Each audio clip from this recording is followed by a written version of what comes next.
2020 monthly council meeting. Welcome my fellow councillors and city staff members. We have our CAO, Rob Philpott, with us tonight, as well, our Director of Finance.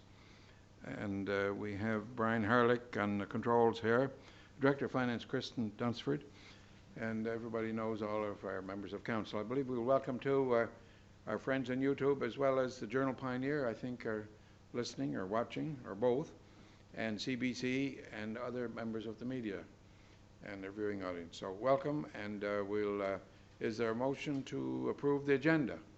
So moved by Deputy Mayor and seconded by Councillor Duran. Any questions? Your Worship. Sorry, go ahead. Just like to make one amendment there. 9C1, COS 20070, unsightly premises 425 Granville Street and 12 First Street. I would ask that that be removed and put on to July monthly council meeting. Reason being, since last month's motion that was tabled, we've had some promising discussions, I guess, with both property owners at both locations, and we're continuing those on in the next coming days and so on. So I think it's in light of the information that's come forward, I think it's probably appropriate to hold off and enter into those discussions, and hopefully it improves the situation and we have a positive resolution without going forward. But just I'd ask that it just be continue to remain tabled until the July. That's a good question, and I'm just wondering, since there was an official motion tabling it, should we have an official motion to table it for another month? I guess it was tabled, and the date was put on it when it was tabled to the June meeting. So if you wanted to move, Councillor Mcdougal, did you have a question? No, I believe that's the correct way to do it. Yes. And I'm fine with that. If you want to make a motion on that. Yeah, I would make a motion that we would move to table it to July monthly council meeting. And I'll second that. Okay, it's been moved, and that date in July, the monthly meeting, is the third Monday in July. I haven't got my calendar right here in front of me. 20th, moved by Councillor Snow and seconded by Councillor Mcdougal that the motion be tabled until July 20th, 2020. All in favor say aye. Aye. Contrary nay. Carried. Thank you. Thank you. Anything further on the agenda? If not, it was moved and seconded. Any further questions?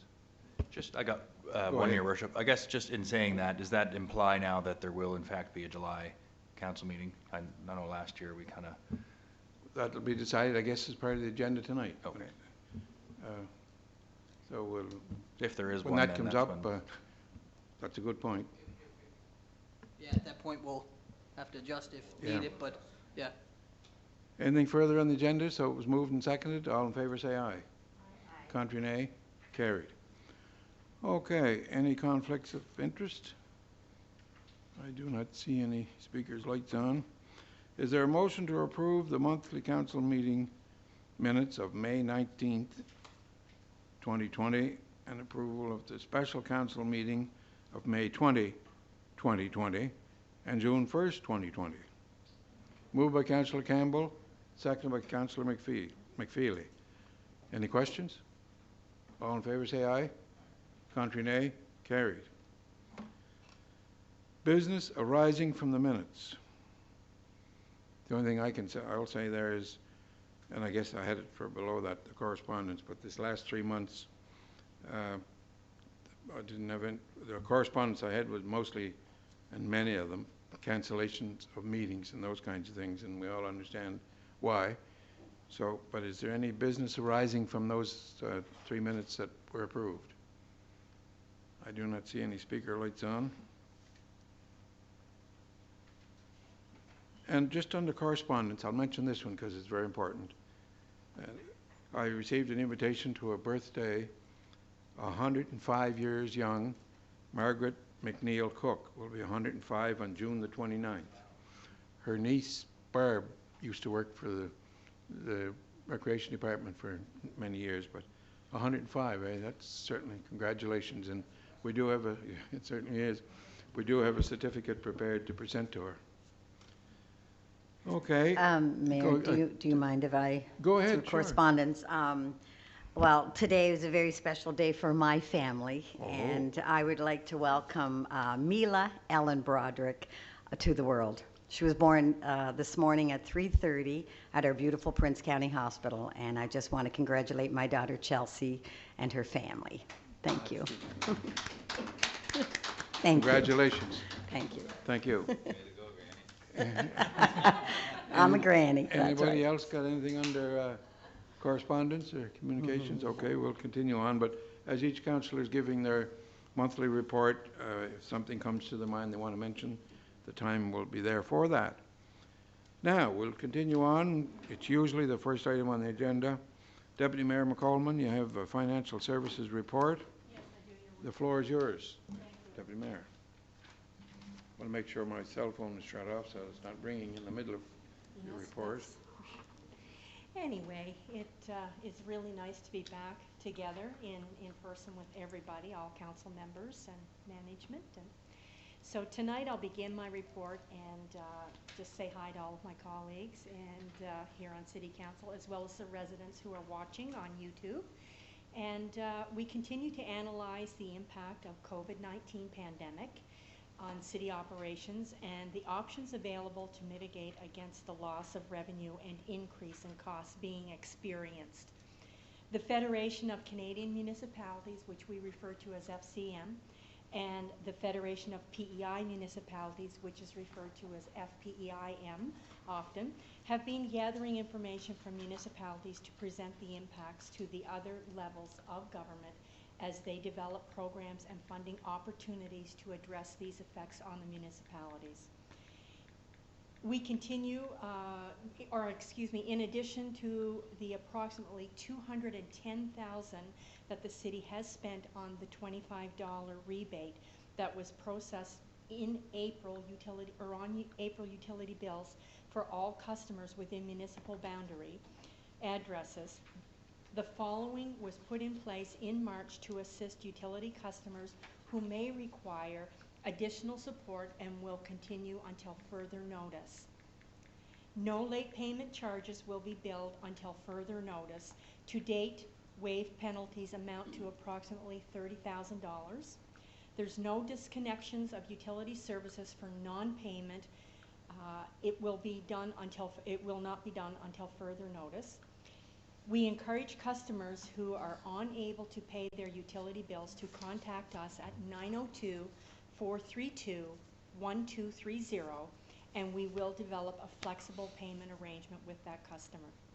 And please be advised of the convenient options that will continue to be available to make payments on your utility account, even though City Hall is reopened to the public. Simply go to the City of Summerside's website portal, select My Utilities in the top right-hand corner, and you can also do pre-authorized payment program, telephone, internet banking through your financial institution, and as well, if you still want to do personal checks, you can we have a secure drop box located at City Hall, and that is very safe.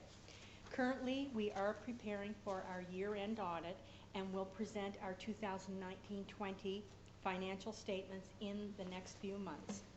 And at this time, I would like to thank our Director of Financial Services, Kristen Dunsford, for preparing the report. And she prepared this following our regular monthly financial committee meeting. And I would like to just thank you for the opportunity to present this report. I do have just a few comments on downtown Summerside, and I believe there'll be more points coming forth either through police services or community services. We did have just a very short meeting this week with downtown Summerside, the new executive director, Angie Arsenault. Just a few things. They are still working on a mural for the Three Oaks Senior High students. And that's going to be through DSI, Downtown Summerside, group of TOSH students and parents, as well as some type of a parade for the grads. They feel that it's too much, and we all do, that it's such an important time of year for the grads. So I don't know if there's other things coming forth, but I just wanted to highlight it briefly. There has been some brief or planning discussions going on through the various departments of, I believe, fire service and police services and community services. And also discussions around the safety guidelines for with Chief Health Public Officer's Office, Dr. Heather Morrison, to make sure everything is done appropriately. It will be collaborated, and many of the moving parts are taking place right now as they coordinate them. So it should be really good for our graduates. On a few other things that we'd have to be very mindful of is the safety restrictions, so that is a must that has to be followed when that takes place. The banners of the downtown area are new designs, and they're beautiful, and I think we've all commented through them.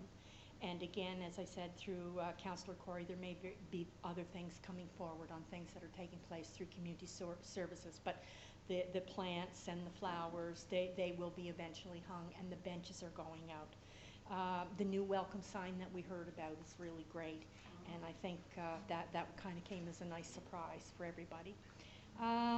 One other thing is the downtown businesses are operating at a limited capacity, and I believe through your department there's some things being done, so I'll just leave that with you. But anyway, we're pretty excited to see those things start to happen. And if there's any questions, I'd be glad for any questions. Thank you. Any questions for the Chair of Finance?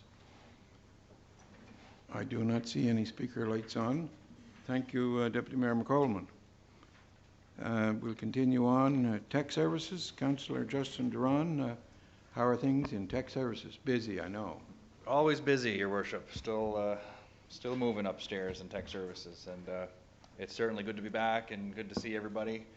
We were kind of, in a way, spoiled being able to handle or to hold these meetings at home, but it's certainly great to be back. I don't mean spoiled as in good that we had to be forced to be there, but it was a long March in the comfort break. of our kitchens, I guess, is what I We had a long should March say. break, eh? Yes, it was a very long March break, but no, it's certainly great to be back and get back into things. So for technical services, this month the 2020 construction season is well underway. Several tenders for the 2020 capital projects have begun, with water main replacements on Cedar Street as well as Notre Dame Street. The completion of the Eco Park Phase 1 and construction of Phase 2 are in progress. Paving, boardwalk replacement, and sidewalk have begun at the start of June, with the infill project to start a little later.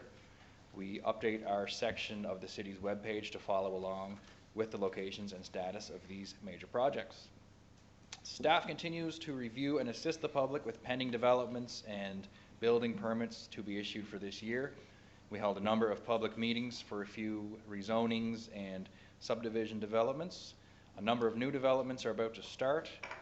11-lot single-family housing, 9-lot row housing and apartments, 40-lot single and semi-detached to complement the recently finished 50-lot semi-detached development.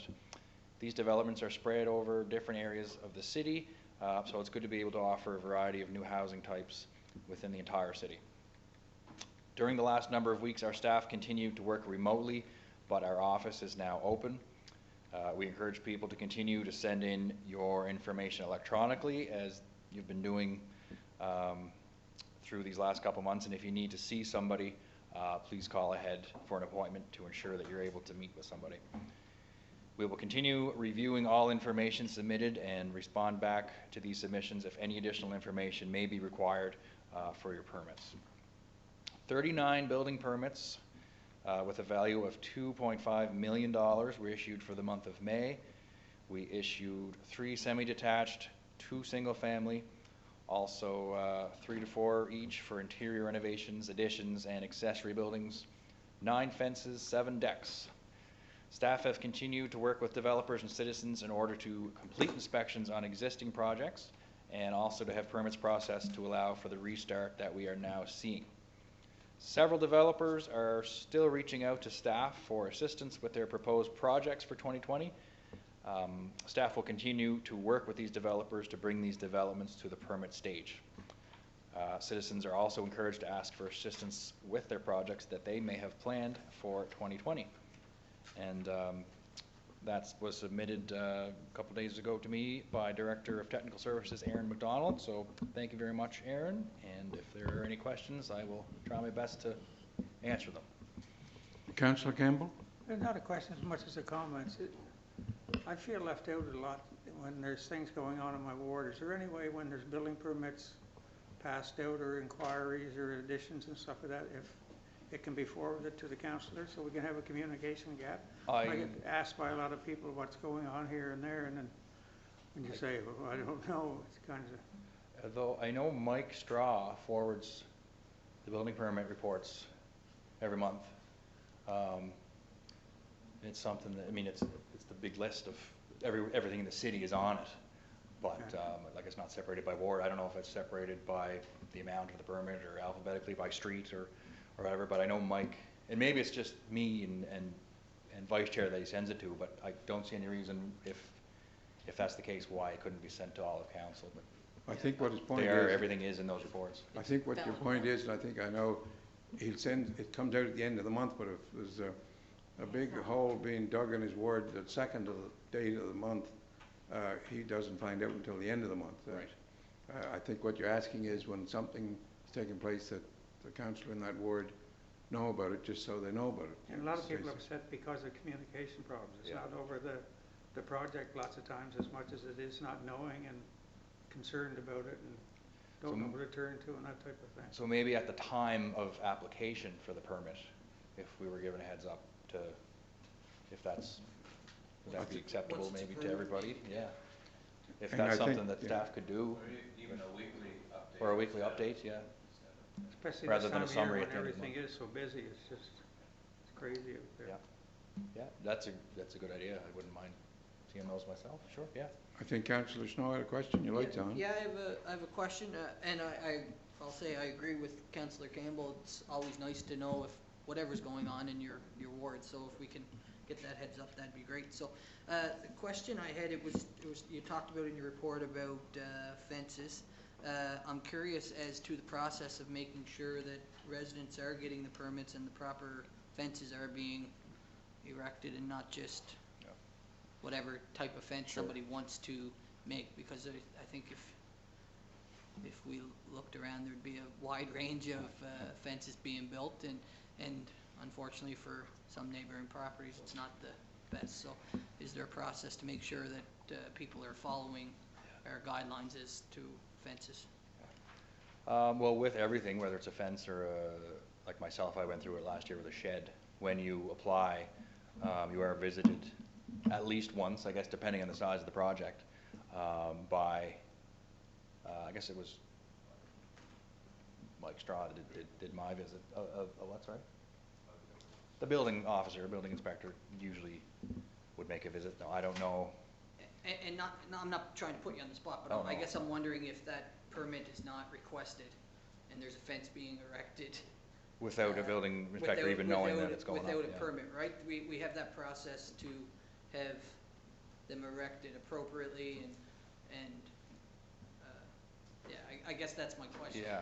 If there's not a permit issued, then what process do we have? Issued or even applied for, like, Yeah, some people just as go a build a deck. resident, what process would they go through to make sure that things are being followed? Yeah, I guess if a resident is wondering, Call. ask your counselor. Your counselor can check in with either myself or tech services to see if a permit's been applied for, and if it's been applied for, if it's been issued, or if it's been applied for and denied, why, and then probably follow up from there. Thank you, Councillor. You're welcome. Just a follow-up question. I'm not jumping ahead of anybody, I don't think. And I think you did mention the month's building permits, but if I remember correctly, the last number of months, or whenever the new year started, January 1st or March 31st, but I think it's around 12 million so far this year, I think. I think it's double digits. I couldn't tell you exactly without starting off going to the be other another reports. great year. Yeah, for sure. Yeah. Especially considering what's happening Right. in the city, in the world. It's construction seems to be full steam ahead no matter what, so it's certainly good to see for development.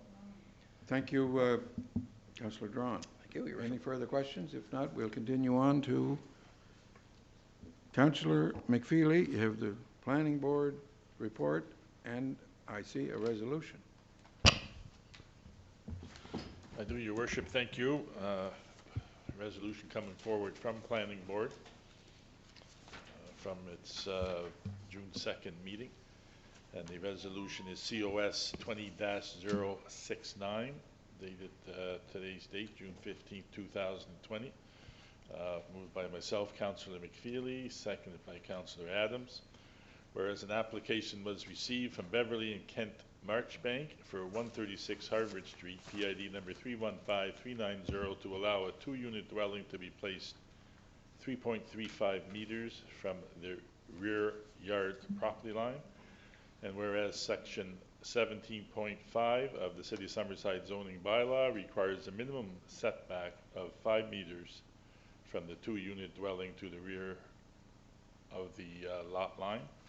And whereas section 7.2 of the zoning bylaw allows for a variance to be granted after council has considered the following tests.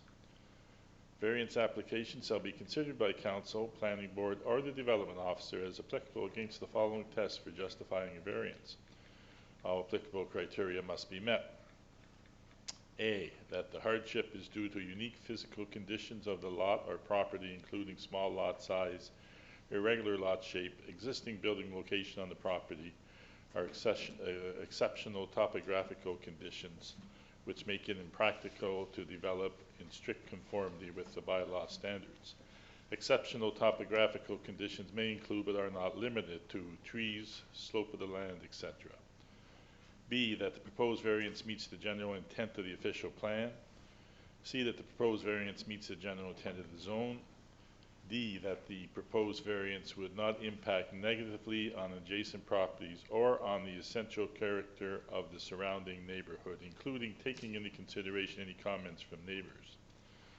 Be it resolved that council approve a rear yard variance of 33% to allow the proposed 2-unit dwelling at 136 Harvard Street, PID number 315390, under the City of Summerside zoning bylaw.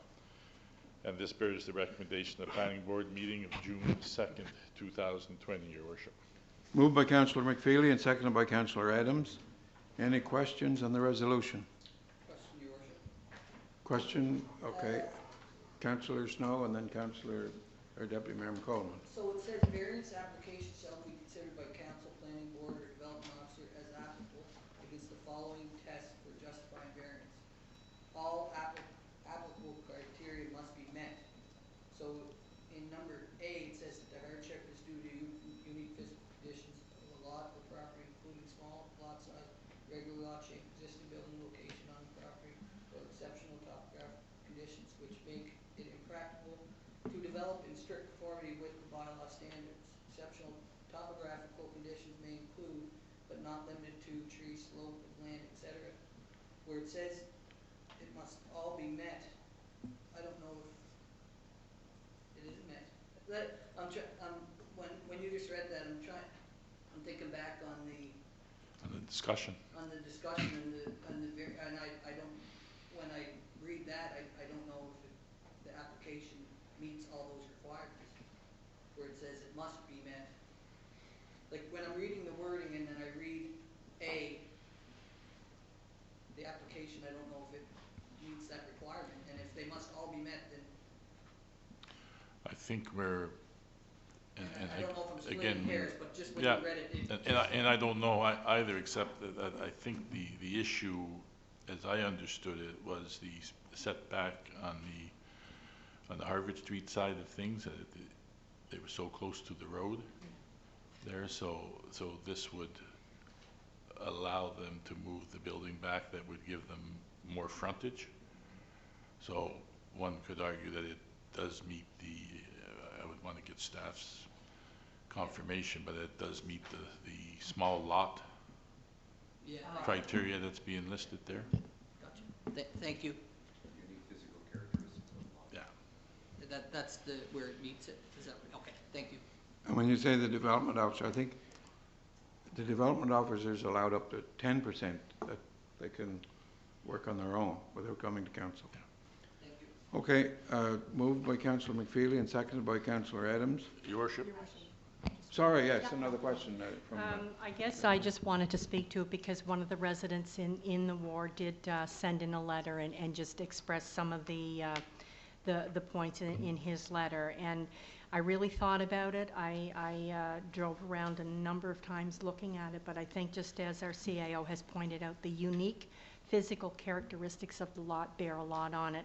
And I think the thing that really helps me see, you know, that there's not much of a chance for them to make the change would be that in number C of the points made, that the proposed variance meets the general intent of the zone, and that the proposed variance would not impact negatively on adjacent properties. So for me, that helped address, I believe, what one resident was concerned about. Thanks. Thank you, Deputy Mayor McCollum. Anything further on the resolution? I do not see any speakers. Lights on. All in favor say aye. Aye. Contrary nay. Carried.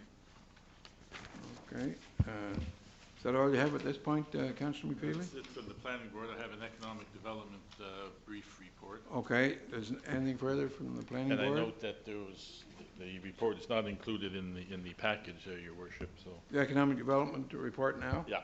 The floor is yours, sir. I think that's on the agenda next. Yeah, okay. Yep. Just want to, first of all, thank Director Mike Tutuska and his assistant Neil Moore for providing a few notes for the meeting this evening. Just a very brief update on economic development activities for June. The office continues to forge ahead on several capital projects. Some of those are in the very formative stages and really can't say a whole lot about those yet. Others are well into the developmental phase of the Echo Park, for instance, and moving into phase 2, and we certainly have an RFP out for updating our city business directory. Further work continues to flow in terms of assisting newcomers in establishing their businesses in Summerside, and we're really excited that despite the COVID and the shutdown in COVID, that there's been a number of new openings, and just under the PNP program alone, for instance, there's you know, Ann's Cakes and Cafe, 123 Water Street, car race and model at Wilmot Plaza, Soapaholic, Soap Inc. at the HQ building, Moments Cafe at the former Lynn's site, Z&G Asian Fusion Restaurant at in the back of Holland College where Low Food used to be, and Nomen Fend Group in the HQ building. It's interesting that the HQ building is basically fully occupied now, so that's great news. And there's 3 or 4 more new ones that are opening up very shortly, so there's lots of good things happening there. Investment inquiries continue to rise from both local and off-island companies looking for investment options in the city. Further, the department continues to play a lead role in moving the Sunbank project forward, and the team is now turning to the issuance of tenders for professional services designed to turn to the next phase of that project. It continues to be a busy month in the department, and we look forward to the next phase of the economy opening. Just a brief comment on the Cobit task force that we've talked about several times. The forwardsummerside.ca initiative is up and running and moving, and I think they've got close to 200 businesses listed on there now. Basically, it's a virtual mall. The chamber is the lead on that. The Buy It Forward campaign that I spoke about at our last meeting, that downtown Summerside's taken the lead on, and hopefully you've all got your little initiative there in your mailbox, and the challenge is there for you to now buy it forward, please. And then the third thing that hasn't been fully developed yet, but Tourism Explore Summerside is taking the lead on, is a staycation concept that will be unveiled later on in June. So those are the 3 sort of main initiatives of the task force to date. So really want to again acknowledge the work of the chamber in downtown Summerside and Explore Summerside, and working with us to develop that. And there's lots of good news happening in spite of some of the negative stuff around the COVID stuff. So thank you, Your Worship. Thank you, Councillor McFeely. Any questions for the chair, Councillor or Deputy Mayor McCollum? Just one quick point. Over the staycation comments, Councillor McFeely, I have heard from people where their comments are things like cottages. They would love to, say maybe for a week or 2 weeks for a family. But what they're finding is some of the prices that are asked for, maybe, you know, really high end or visitors or whatever, that might be something that tourism might look at, because there's a lot of families that would utilize that, but they're not in the same ballpark as maybe, say, you know, some of the higher figures. So I just said that I would put it out. Thanks. And that's a valid point, Deputy Mayor. And you know, I think as things unfold here, the market will dictate the price as well as we move forward. So thank you for that. Thank you very much. If there's nothing further, we'll continue on with the agenda, and we'll move forward. I believe Councillor Ramsey got a police and fire and emergency report, and you got a couple of resolutions, and the floor is yours, Councillor Ramsey. I do. Thank you, Your Worship. And boy, it's nice to be back with everybody. I enjoy being. There we go. Welcome, everybody. Emergency measures report update, and that was submitted to me by our Chief Administrative Officer, Rob Philpott. Just give you an idea on what's been happening. If most of you know, the province has announced that a phased plan to gradually reopen services across the island and to ease some of the restrictions that were in place in response to COVID-19. At the city, much work has been done to prepare all city programs and services for this reopening, which will take place gradually over the next month. And for example, Credit Union Place reopened to the public on Monday, June 1st, while City Hall reopened today, Monday, June 15th. Our preparation is guided by ensuring the safety of all staff, mayor and council and residents. Visitors to city facilities such as City Hall and Credit Union Place will notice modifications to reception areas, signage to guide appropriate physical distancing, and other measures for everyone's safety and protection. I wanted to take this opportunity to thank all city staff for their continued commitment to service our community, even in the face of restrictions of COVID-19 over the last 3 months. I would also like to thank all residents for their patience and understanding as we have navigated these changes during this time. On a final note, I want all residents to know that our efforts to ensure we are prepared to respond to any emergency continue on other fronts. Later this month, we will be meeting with various community organizations to establish closer relationships and to discuss ways in which we can work together collectively to protect our community.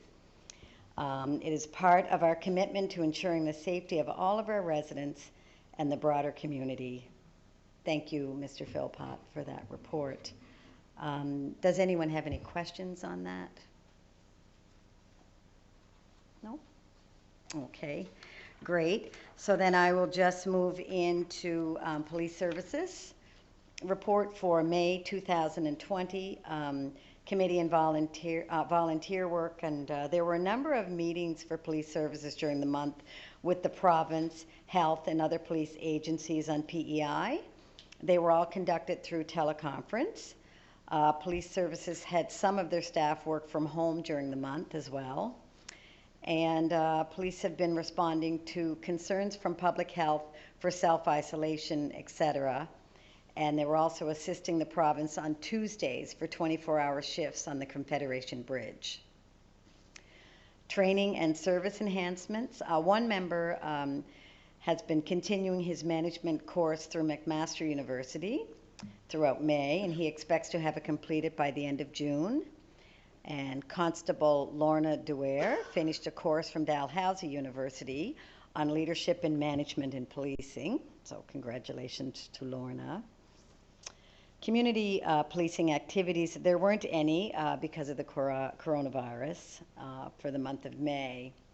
And the occurrence statistics, calls for service were 599. That's a lot of calls for the month. Traffic accidents were 18. Reported crimes of assault and threats were 21. Theft reports were 18. Impaired driving offenses were 3. Highway traffic provincial charges 61. 18 were driving while prohibited. Break and enter reports, business and residential, were 5. And drug enforcement charges were 14. And I know police services were very busy on that front, as well as our joint services. So great work done, guys. Ladies and gentlemen, I should say. So do we have any questions on that police report? Kate? I do. Okay. Go ahead. I just Councillor wanted Adams. to say one quick shout out to all the officers. It seems that speeding in the city has become an issue again. I know it seems to be particularly bad in subdivisions.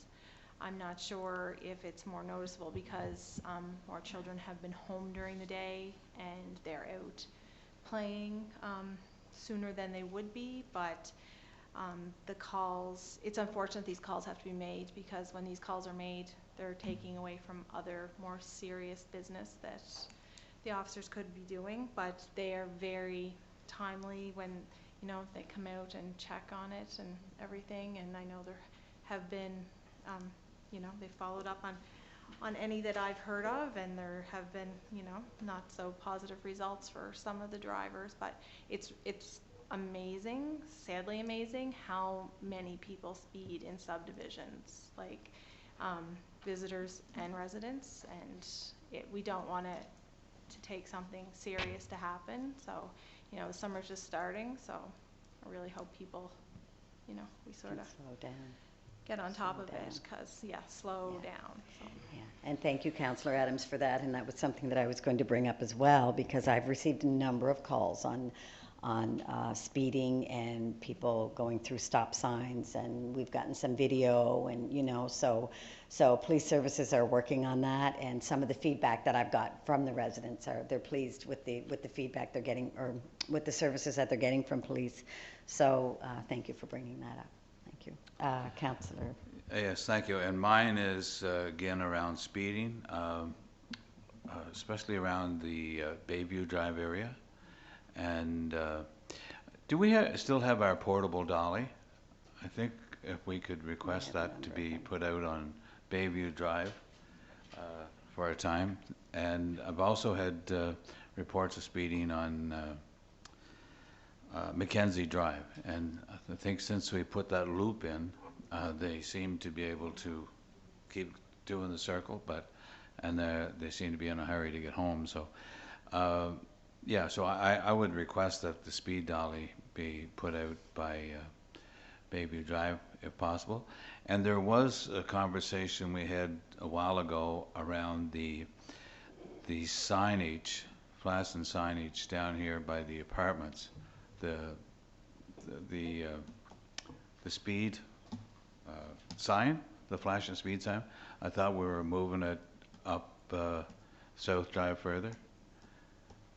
I think we need to slow them down a little bit there, because everybody, when they hit that sign on by the apartments there, turning into Mackenzie Drive, that sign is probably over 10 to 15 kilometers every time you see it. So I think we need to slow them down before they get there. That's when you're coming up to it. I noticed it flash a couple of times when I was going there too, but it may be a Slows you down. malfunction. Yeah.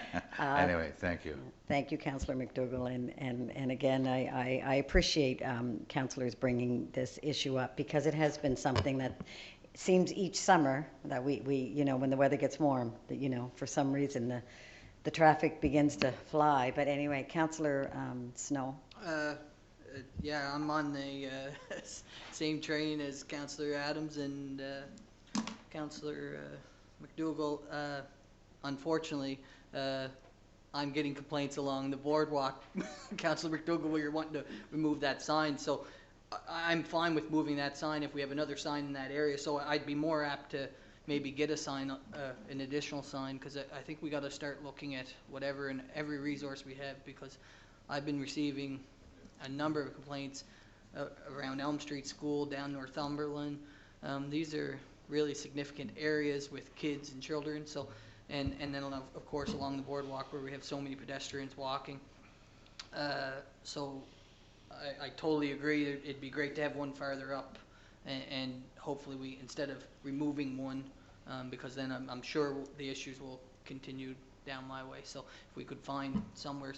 The only other thing, I guess, with that, I don't know if this is the time to do it, but maybe we could look at putting the crosswalk signs, or the crosswalk flags back out in the Water Street area. I've been through some other municipalities that have them out again, Kensington and so forth, so if we can check with the CPHO and make sure that that's okay to do, but I think it's the time of year where there's lots of people out, so if we can make sure that we're doing everything we can to keep the city residents safe, it's important. Chief Public Health Officer. Yeah. No, no. Yeah, Chief Public Health Officer. Thank you, Councillor Snow, and I appreciate that feedback as well, because I know that we're, Rob, we're working with police services right now to, and you and I talked about those, getting those signs, or those flags back out, Corey, and I think that's a good idea. The only thing I'd like to Great. add is that this is a problem all across Canada. It's just ridiculous putting children at risk. But I do suggest that before anything is done or any signs are moved, that we have engineers and traffic counters here. I know I asked them to do 3 streets for me last year because of complaints. One was really serious speeding on it, and it hasn't been anything done to it yet, but the other 2 didn't. And there was people complaining, but the figures didn't show it. Like, if there's 20 cars go by and there's one with the muffler off and going like a, that's the only one that you notice. So I think it's really important for our engineering department to do the traffic counts and do them, don't just go to different places where, because I was surprised that 2 of the streets weren't speeders. There was 1 or 2, and the Craig Avenue one was like a raceway going to the drive-through at Mcdougal, I guess. But anyway, I just think we should really take our time and have a good approach with the facts. Thank you, Councillor Campbell. And I think that I'm going to speak on that, because I think that the traffic counts are important, but I also think the residents that live in the area know what's happening in their area, and you know, they're almost in a panic sometimes when they get hold of me, and so the traffic, while the traffic counts are good, there's also, you know, we have to consider what people are going through when they're living on these corners and the cars are flying through the stop signs. So, you know, there's got to be a balance there somewhere. So that's what I would really like to see. And the other thing I just going to bring up while we're talking about this is the parking on both sides of the streets, because in our last committee meeting we talked about it and talked about people, you know, they would like to reach out to us, and boy, I've had a lot of people reaching out with the parking on both sides of some streets. So I think that's another thing that we need to address. So anyway, I'll just I'm going to open it to you, Councillor McFeely. Thank you. And just a quick comment and basically agree. How could we disagree with all the speeding stuff that's been going on? Certainly something that I've been advocating since my time on council, and I know staff are working on a traffic calming strategy that hopefully will help address some of this stuff. But the point I wanted to make was, you know, citizens shouldn't be shy about getting license plate numbers and picking up the phone and calling the police if they're noticing you know, the same people, you know, going through stop signs all the time or speeding. I know I've done it several times when we've been out on our morning walk, and the police do follow up on those, because I get a follow-up phone call and said that, you know, we've talked to the person. Do you know, I've even been asked if I wanted to press charge, you know, and So I would encourage citizens, I think we all have a responsibility here. It's not just the police responsibility, that we all have a responsibility as citizens, that if there is an issue there, just encourage citizens not to hesitate to get that license plate and make the call, because that's the only way we're going to, eradicate this. Is that Working together. the police can't be everywhere. So. Working together. Yeah, exactly. So, Yeah. thank you. Thank you, Councillor McFeely. Deputy Mayor. And by the time the police sometimes do get there through no fault of their own, then the speeder is gone. Where I've heard from people is on the corner of Central and Maple, where the Leisure Park and the splash pad is. Very, very concerned that somebody is going to get hurt. And again, I have a lot of seniors in that area, and I've encouraged them to call, but sometimes they have that fear that they're going to be identified or whatnot. So even if we can get their name, their phone number, contact, whatever, that, and somebody reaches out to them, through a bit of time, that's helpful, because they really don't want to be identified if they're scared. If they're scared. Yeah. And I have to agree with you on that corner, Deputy Mayor, because that's also in my ward, and I would like to advocate for a four-way stop there. I know that's a main artery going down like Central Street is, but that is one busy corner. And I think maybe we could look at trying to, and there have been residents who have requested that. So I think maybe we could put that on the agenda for the committee, our next committee meeting, if that's okay, and try and get a four-way stop there. And I think that would slow people down. And that's where we sort of, our wards We split all up. meet, yeah. And I know my residents on the corner there Are the same. expressed during election time their concern with that corner, and having to respond to some accidents there and stuff like that, Yeah. where people tend to speed through there.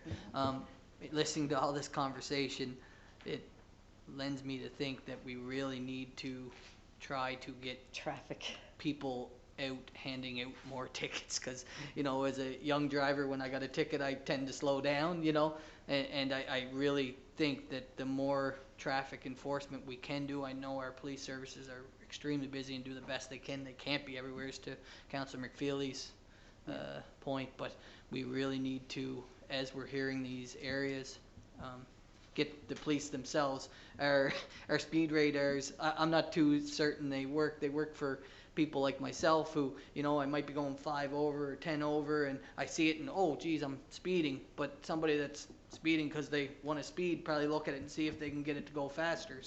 So I really think the good old, here you go, here's a ticket for speeding, works at the end of the day when it comes out of your pocket. So the more we can enforce, the better. Yeah. So Ramsey, just a comment there, and thanks for the report. 599 or 600 calls, that seems like a lot, but when you narrow it down, that's with 3 shifts, that's 7 calls per shift, which still, and some of the calls, that may include, like say, traffic accident. Obviously, if there's a traffic accident, they must have gotten a call as well. That would be 18 included in that, and the assaults and the threats, another 21, and 18 thefts calls, reports. So it makes it, if you get a traffic accident call, that takes a while to do that. You're tied up. So they probably get more calls at nighttime, but I'm not sure, but Right. they're keeping busy.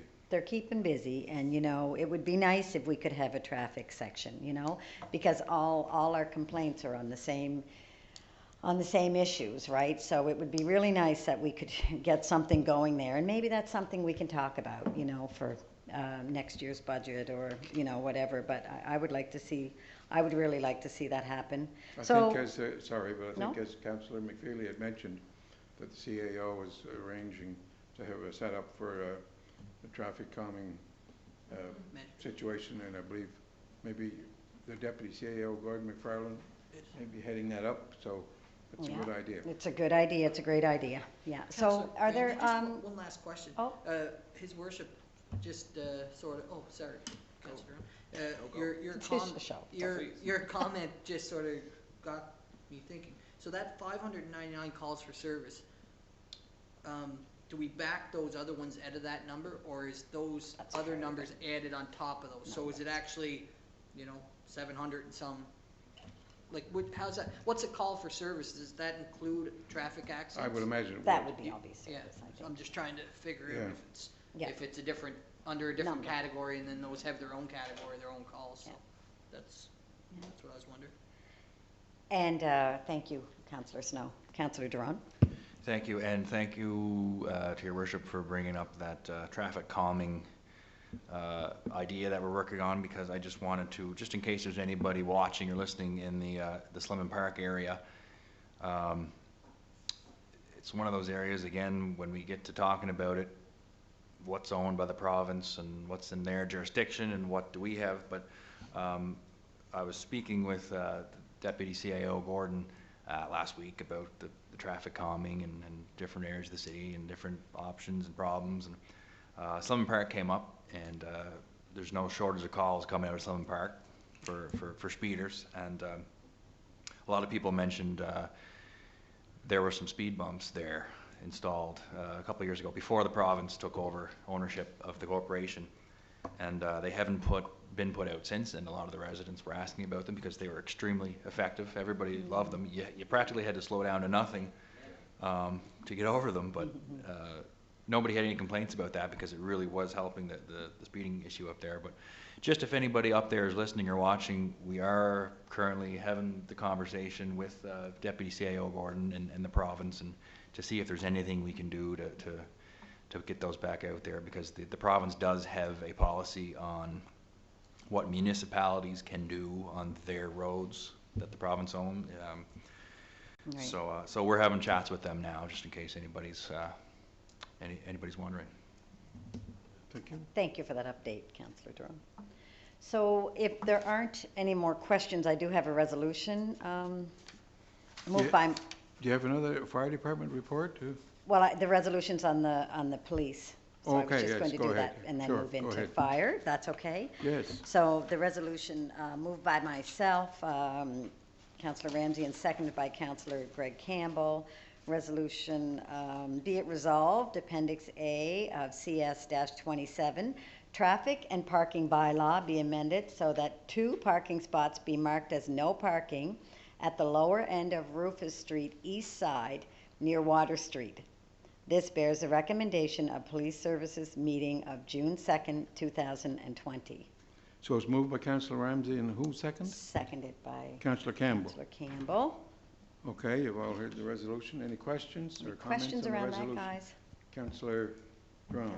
Thank you, Your Worship, and thanks you, Councillor Ramsey. Certainly in support of it. I'm just wondering, Yeah. is there any opposition to it that you know of from residents? Or? No, not any No. whatsoever. No, a lot of go for it. I thought Yeah. so, but just Yeah. so everybody's Yeah. addressed. And in fact, that's kind of what started some of the, and I need to talk about this for a moment, the whole street on Rufus. So one end is Sonny's Dairy Bar. It's a very short street. The next end is where Credit Union Place is. And what's happening is I'm getting calls from those 2 neighbors on just that one corner saying we can't have parking on both sides of the street because when there's a concert at Credit Union Place, vehicles can't get through. They park on both sides. So Barry Ford and Sean Gallant are the 2 owners there, and on that particular side of the street, and they wouldn't get an emergency vehicle down the street. So we really need to look at that street, and I would propose that we put on that on the committee meeting as well for our next month, okay, on Rufus Street, if that's okay.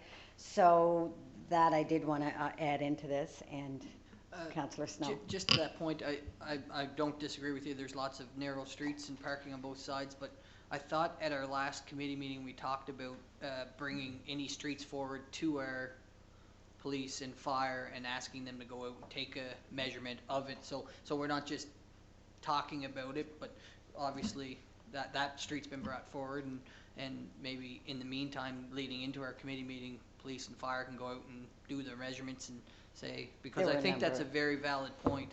Right. The last thing we want to do is realize we have parking on both sides of a street that emergency vehicle can't get down in an emergency. So I think it's very logical to check those streets out if we do have residents looking to have that looked at. So I would think Yeah, that our tech services department upstairs would have the widths of the street rather than have the police out measuring the. Yeah, I think whoever. they'd have lots to do besides that. And- We must have that on record, street Yeah. widths. And I think what happened there is Rufus Street, and people are very happy about the sidewalk that was put in there, but that took away, that was a narrow street anyway, and then that took away from the width, pardon me? Be careful what you wish for. No, they're very happy with that, but we just can't have parking on both sides, and especially with Credit Union Place, and any activity there just shuts that street down. So anyway, I just wanted to, so that's So it. that's moved by Councillor Ramsey and seconded by Councillor Campbell.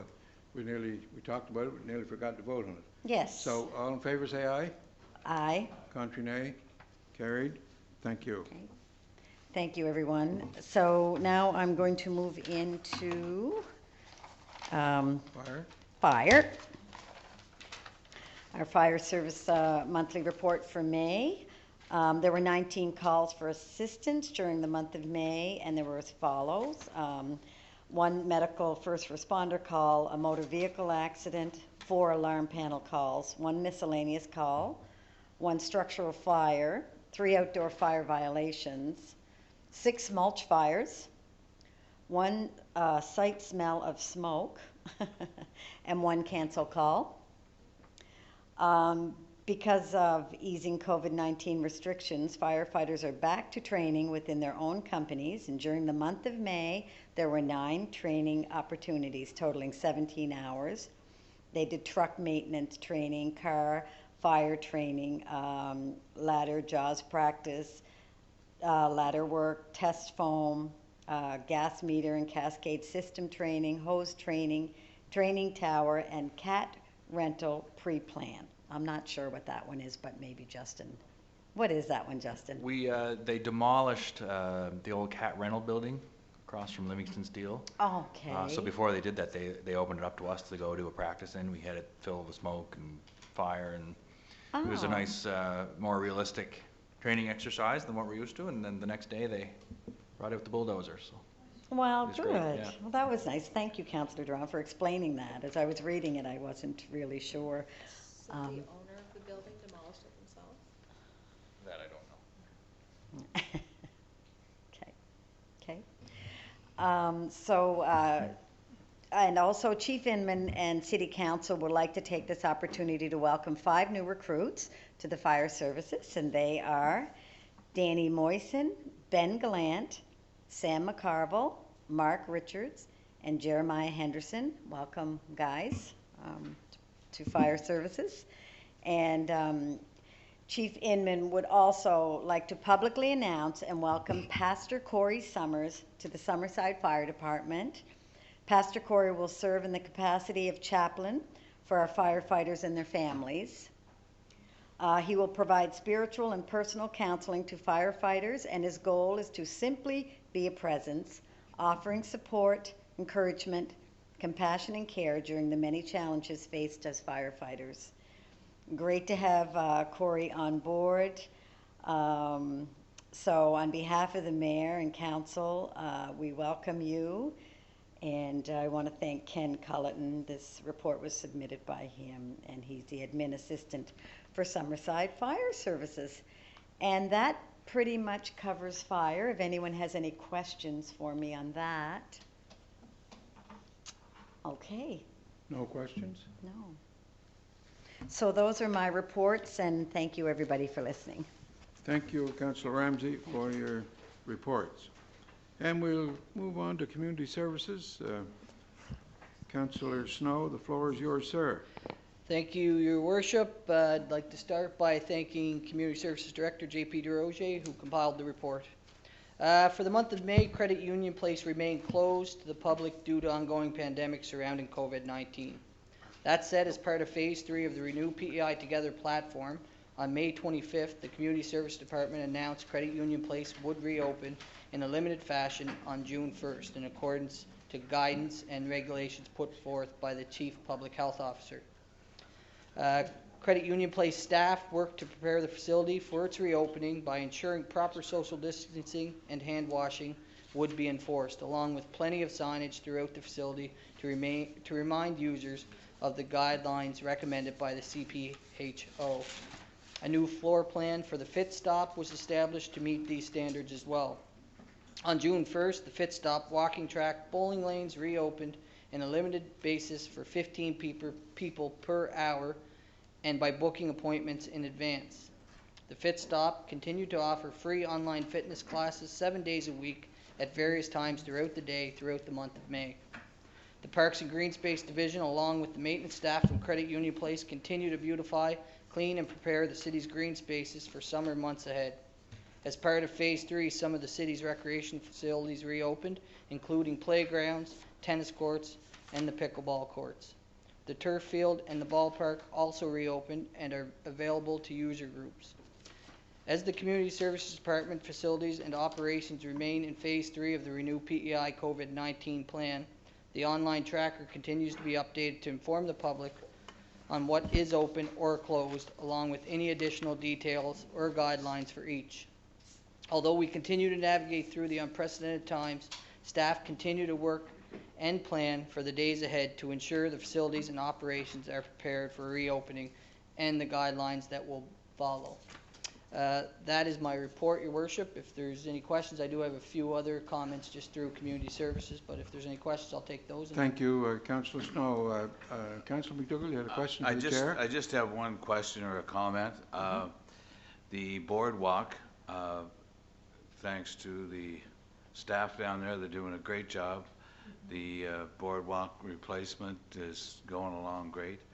But for some reason, if people have a coffee cup or something like that, they get awful heavy when they're empty. And so I was wondering if they could put an extra receptacle up by the Ocean View Resort. There's a bench there, and almost daily, there's, especially in the evenings, there's a couple of cups or whatever dropped along there. Yeah, for sure. I'll mention it to the director, and I think it's logical maybe where we have those benches to have a trash can, because a lot of times I think people would sit down and leave whatever behind. So unfortunately, that's the habit of some. So I would ask that residents do their best to keep things clean and pick up after themselves. And the other thing I have, and it's to do with the boardwalk too, is for dog owners to have their dog on a leash. I know that there's I've met a couple of people that don't have their dogs on a leash, and they don't bother me. But if somebody else is walking with their dog, it is an issue. And the dogs are supposed to be leashed, so we just need to remind people that they need to be on a leash, and if they're not, then we got to deal with it. So. No, I would agree. It's the rules, and dogs should be on a leash, and people should be picking up after their dogs as well. Because I've received both, dogs off leash and feces along the boardwalk, which is unfortunate. We have I keep saying we have a beautiful, beautiful boardwalk, as we all know, and we all need to make sure we're doing our part. I did talk with JP on that last week, as I had a number of calls and complaints about dogs, and a couple of them are pretty cross dogs, and they made runs for people. But anyway, JP told me that he has some more signs ordered that will go between the Shipyard Market and the gazebo out by the corner. There's one on the Shipyard Market gazebo, but none on the fences from there out. So they're going to be put there so people can see them, exactly what you just said. I believe there's a lady. And as well, Councillor Corey, just to echo what everyone else is saying, I've heard the same thing about picking up after dogs, keeping them on leashes. Most people are pretty good, but there's some that don't. And I had a complaint from a resident that walked into some doggy do, so they were very upset. No, sure. The only other thing I wanted to mention, I did send in just a comment from a resident about using the round at Queen Elizabeth Park. So will that be posted, or will people know? Because I know that there's some different things happening, that it needs to be closed for safety reasons. Yeah, so. But I just said I'd ask. So yeah, I was copied on that email. I seen that email, and I understand the concern of the resident, but due to some provincial guidelines set down, it has to be closed off for baseball and the numbers that they have to achieve during their games and stuff. So that's just what's causing that overlap right now. Hopefully the numbers increase and we start having parents and fans in the stands and back to normal. But during this crazy time, we have to sort of do what we have to do just to follow the guidelines set out. So I know JP and his staff, they said they were going to try to open the gate as much as possible when possible, but during actual ball games and stuff, there's guidelines that we have to follow. I think her comment was that she would go at times, and some of the seniors go when there's nothing, but now with everything happening, it's really difficult. But anyway, I'm sure when she calls back, I'll let her know that it's because of the restrictions and guidelines. Right, it's just the Thanks. numbers with some parents right now aren't allowed to go in and sit in the stands, so it's unfortunate, but it is the. So in regards to your department, I know maybe you're going to report on it, but I'll just mention this at a meeting with JP, and your department and your staff were working on Canada Day ceremonies, what we can do and what we're allowed to do, and JP is working on that. But the Citizen of the Year will be announced. I believe the nominations closed today. Yeah, today and was that last will day. be announced by the committee chair. Alana Shea is the chair, and that presentation will be made on Canada Day. Also, I understand there will be horse races Canada Day, and we'll have the flag raising ceremony. But this year it has to be narrowed down quite a bit because of the situation, but that's been worked upon, and the flag raising will be at the Credit Union Place at 1 o'clock. Yeah. Maybe the big flag, but it'll take place out there. But JP Drogier and the staff are working on what can be done for Canada Day Yeah, this year. exactly. Setting up it based on the guidelines we have to follow. Lastly, and Councillor McColman alluded to it earlier, our community service staff have been working really hard with downtown Summerside. In the downtown area, you can see some of the new signs up. Benches are going back out that were out last year. They're freshly painted. It's really looking nice. I love spring, summer time when everything starts to get really green, and the downtown core looks really nice right now. So I'd encourage anybody that hasn't seen the downtown core to go down, and there's a brand new sign down there that we refurbished, and that looks absolutely gorgeous.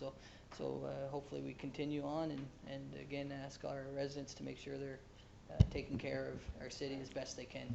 And just one kudos, in speaking with the new executive director, she just had very high praises with community services, Director JP, as well as Director Mike, just for all of the support and help.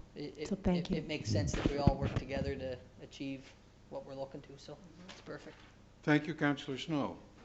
If there are no further questions, we'll continue on with our agenda, and I believe Councillor Adams, you have Human Resources, Legal Affairs, Culture, Summerside Policy Review Committee, and half a dozen more. But anyway, the floor is yours, Councillor Adams. Thank you, Your Worship. Before I get to that, I should have said this whenever Brian was mentioning.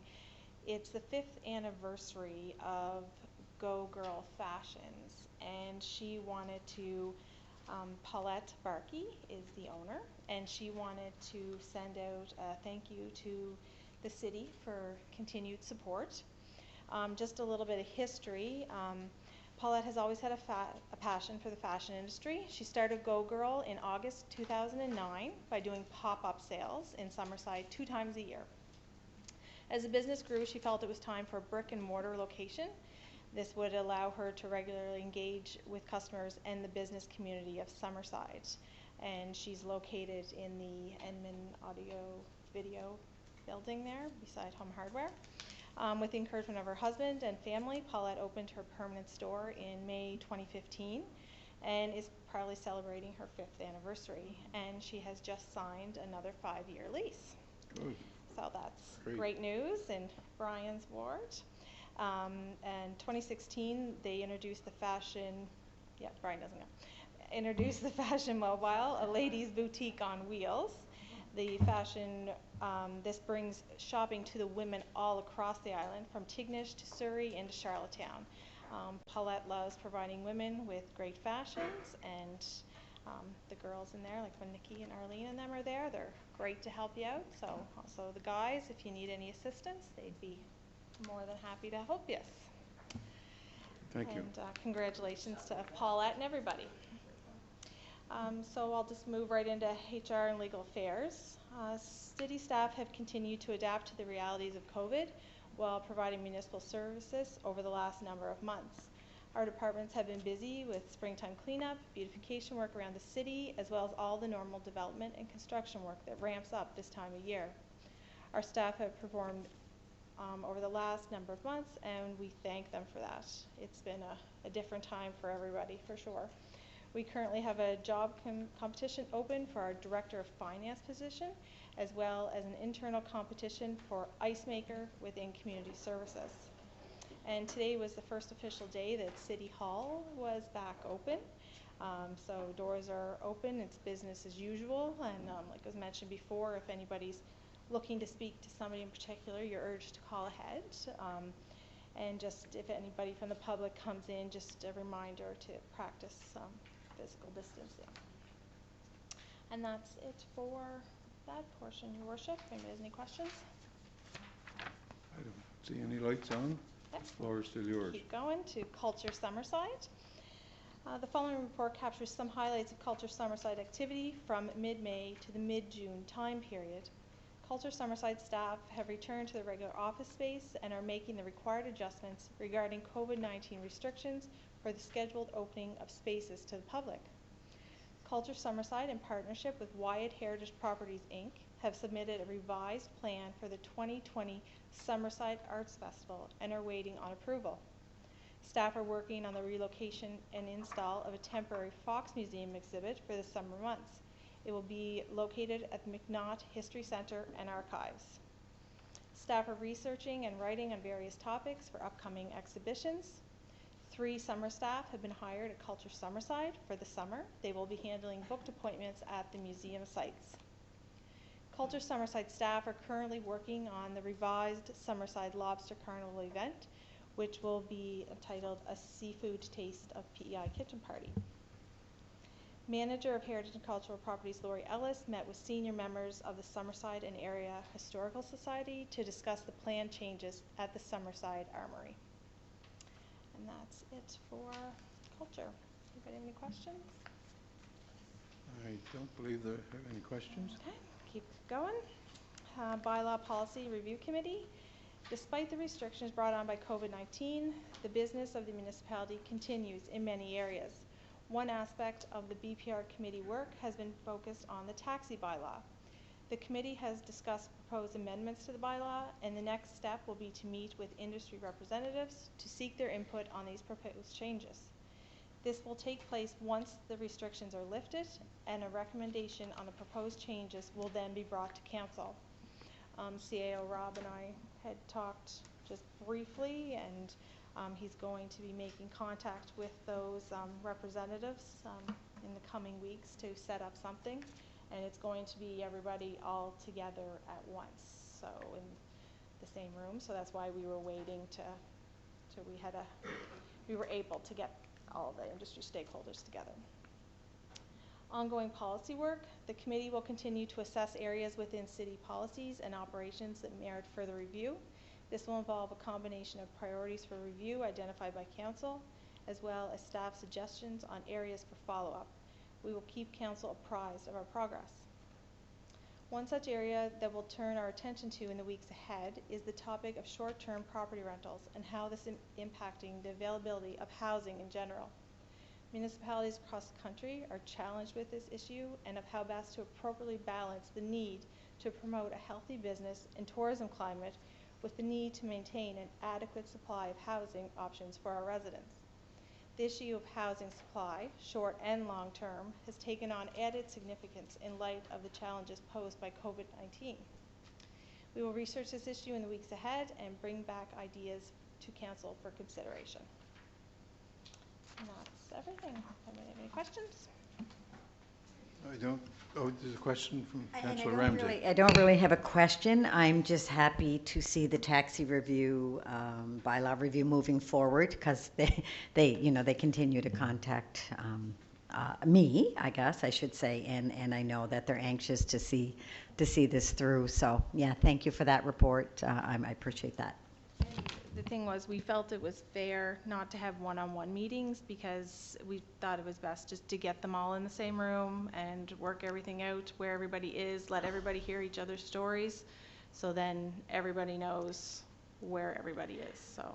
Absolutely, and I admire that process because I think, and they think that's fair as well, you know, so they're looking forward to that. Yeah, I just wanted to say thanks for that. Thank you. Just something I was going to mention there.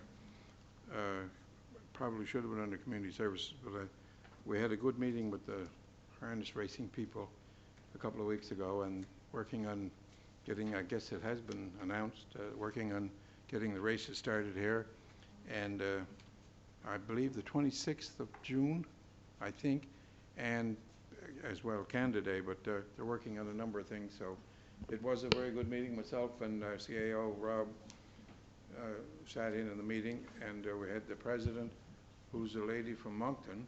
She's the president of the Prince County Horsemen's and Horsewomen's Association, and I was very impressed with her. She had her thoughts on what should be done here in Summerside, and good thoughts, as well as we had people from Red Shores and who am I missing? That's pretty well it.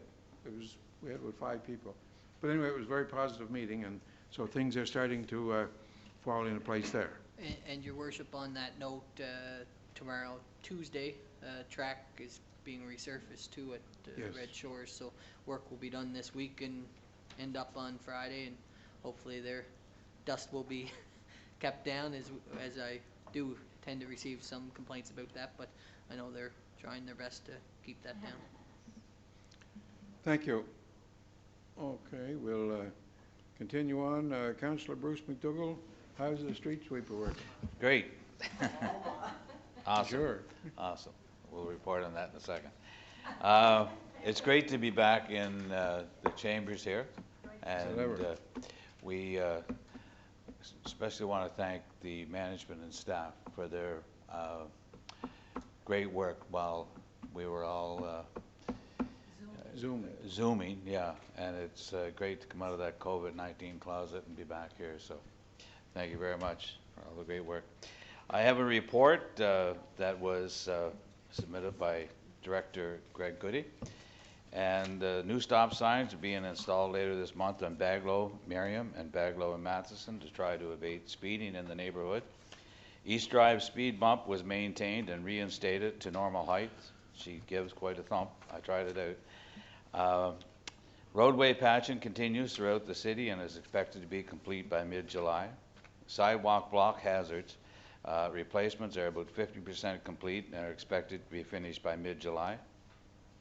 Traffic line painting continues with crosswalks and stop bars intersections being painted. Much of the center line and shoulder line painting was completed by Department of Transport truck. 3D crosswalks at Greenwood and Confederation Trail, Central and Maple, and McEwen and Carroll will be completed by the end of June. The new snowblower arrived. It was purchased this year and is in storage until winter. May we never have to use it. The new backhoe and work truck have been ordered. Delivery expected late summer, early fall. Fire hydrant on Granville Street was repaired. The water utility continues to support capital works with water taps and isolation of replacing lines. And the street sweeping of the city is still awaiting its modifications before being put back on the streets. And it is expected to be by the end of June it should be back on the streets. Cleaning. The center lines on Walker Avenue and Lafergie Street have been completed. All biosolids fertilizer in the warehouse of the treatment plant has been delivered to farmers for application. Just some stats. 24 water samples were taken with all clear of bacteria. 12 chlorination samples taken and all within parameters. 14 water turn-off and turn-ons for the month. 8 sewer calls, and the sewer effluent to the harbor is all within regulated parameters. That's basically it, Your Worship, and if there's any questions? You mentioned the street sweeper and the snowblower at the same time. You sure the street sweeper wasn't the snowblower that we got? Yeah, well, no. Pretty good blowing the dust. Yeah, she was a dusty situation, but the guys are waiting on parts and some modifications, and hopefully it'll be repaired and back on the street by the end of June. And if it's not, it may be on its way back to where it came from. Thank you. Any questions? We've got lots of lights. Any questions for the chair? Hey, tell you. Thank you, Brian. Thank you. You're a gentleman. Thank you. We start on this side. I thank you for bringing up the flashing stop signs because I definitely, we talked about Highland and Duke Street and the video that we received with the problem up there. And I would love to see us buy, right now, I'm not sure how many we have in stock. CAO Rob, I'm not sure on that. If maybe we need to get a few more. We thought that may eliminate that problem up there. I think when he sent the video and there were like something like 5 or 6 cars just flying through on Duke Street, maybe the flashing lights would help that problem. I'd like to see that, and it just kind of came to mind when you had mentioned it there. Thanks, Okay. Bruce. Thanks. Thank you. Okay, we'll continue on that side. Councillor Snow, you have a question. And you mentioned it sort of, Bruce, the street sweeper and the fact that we're making repairs to a new unit, putting parts on it is discouraging at best. I don't know what the return policy is, but we should really start looking into it, because here we are quite a ways into street sweeping season, and it's sitting in a shed looking to get fixed. So my understanding is discouraging. the company is quite confident that the modifications that they're sending should fix the problem, and if not, then we'll be dealing with it. And then over on this side, then we have Councillor or Deputy Mayor McPhail. Did I miss one? No. Up this side, okay, Councillor or Deputy Mayor Coleman, and then Councillor McPhail. Go ahead. We're kindred Thought I got spirits. promoted. We're kindred spirits. Well, the lights are, speaking of flashing stop signs and flashing lights there.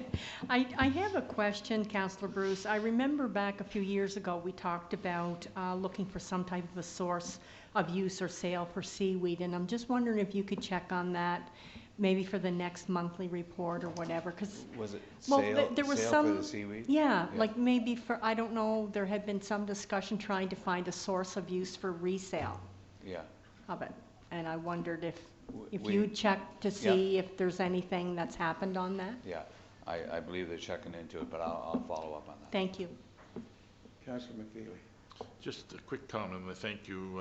The speed bump was also reinstalled on Arcona Street. Yes. That was installed initially last year, and had many complaints about issues on that lower end of Arcona Street since that speed bump went in. I've had no issues at all.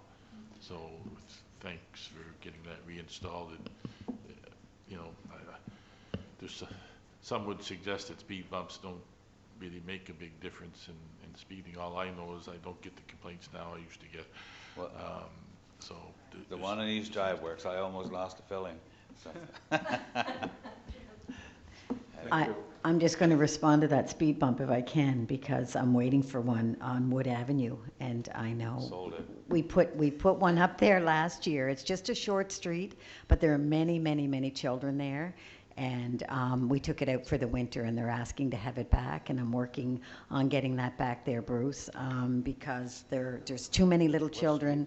Wood Avenue. Wood, yeah. So yeah, if you don't mind, and I know CAO Rob is working at that too, but I just wanted to let them know that that was being addressed. Thank you. Thank you. Councillor Duran, the floor is yours, sir. Thank you, Your Worship, and thank you, Councillor Mcdougal. Just something that was not here that I kind of noted a couple weeks ago, in case any newcomers might be wondering what it's all about. But I noticed that they did start collecting the seaweed off the beach, and I just wanted to make note of that. But in response to the speed bump situation, I just wanted to send a thanks out to management and staff for rebuilding that one on East Drive. It was a request, and I guess what was happening, it was slowly kind of wearing itself down. It was wearing it down, yeah. And so they built it back up, and it probably It'll surprised slow a you lot of down. people. It'll slow you down. It doesn't the first time, but it'll slow you the second time.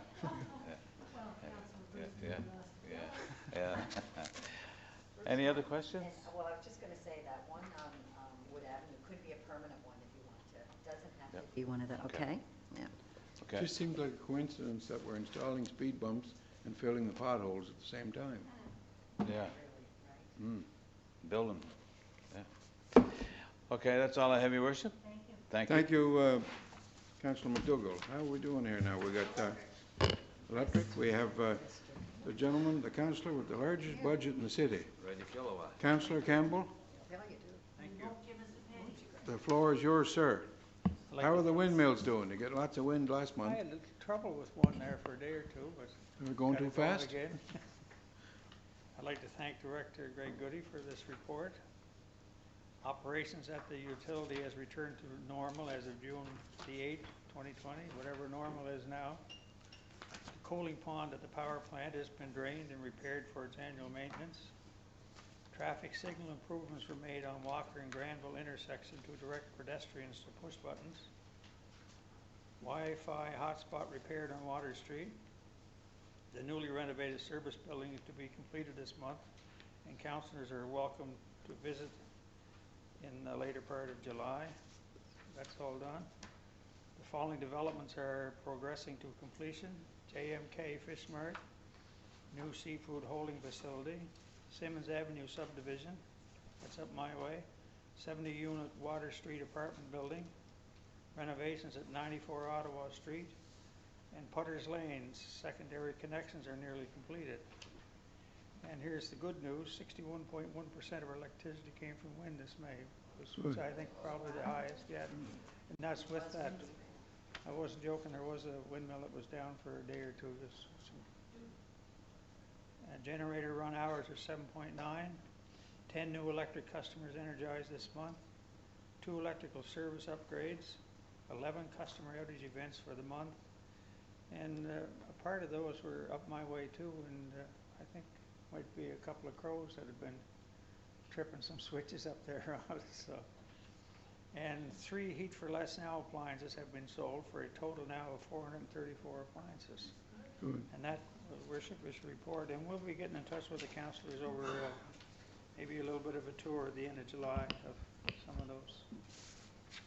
Thank you, Councillor Works Campbell. on And work we've questions for the chair? Councillor Snow. Well, I almost asked the question during his report. Apologize for that. Just when you mentioned the amount of wind and energy, do we have what the record is? What's the most we've ever? Do you know? You might not know that offhand, but it'd be interesting to know. I would say this is the only this is the only 60 that I've read Like since I that's- started reading. Yeah, that's great. I've had some low 50s, but never. We need the right amount of wind though. Right? Too much is not good enough. It needs to be the right. So we're good gaining job. well with lots of wind and lots of sun for the solar system. Poor kayaking weather, isn't it? Yeah, it was. Thank you, Councillor Campbell. Anything further? Say it again, sorry. Tour of The windmills? The field we're doing with the panel. Oh, yes, right, yeah. Thank you. Sunrise, Sunbank. Sunbank. Yes, here, yeah. Thank you very much, Councillor Campbell, for your report. And I believe we've gotten to the end of the agenda. Before we finish, Councillor Duran, you had a comment. I do have a comment. I just wanted to circle back to something that was brought up at the beginning of, I guess, where tech services, when I did my report. Councillor Campbell was looking for the possibility of getting some permits. Those permits that the city issues are, I guess, available on the website to the public, to council. You just go to summerside.ca, and the easiest way to get there would just be search for issued permits, permits issued, because it's kind of a long address once you get there. And it's updated weekly, so it shows you all the permits that have been granted for the week. So it's got June 5th, June 12th. So the next week will be up there anytime now. And I emailed it out to everybody a little while ago, and I put it on out on Facebook, and yeah, so it's available. Thank you, Councillor Duran. Okay, we've gotten to the end of the agenda, and I see there's a couple of items here for the Committee of the Whole. So, is there a motion to adjourn? Let's take a 10-minute break. Sorry, you had a question, Councillor Adams? Oh, sorry. Moved by Councillor Adams and seconded by Councillor Mcdougal. All in favour? Contrary nay? Carried. Thank you very much. And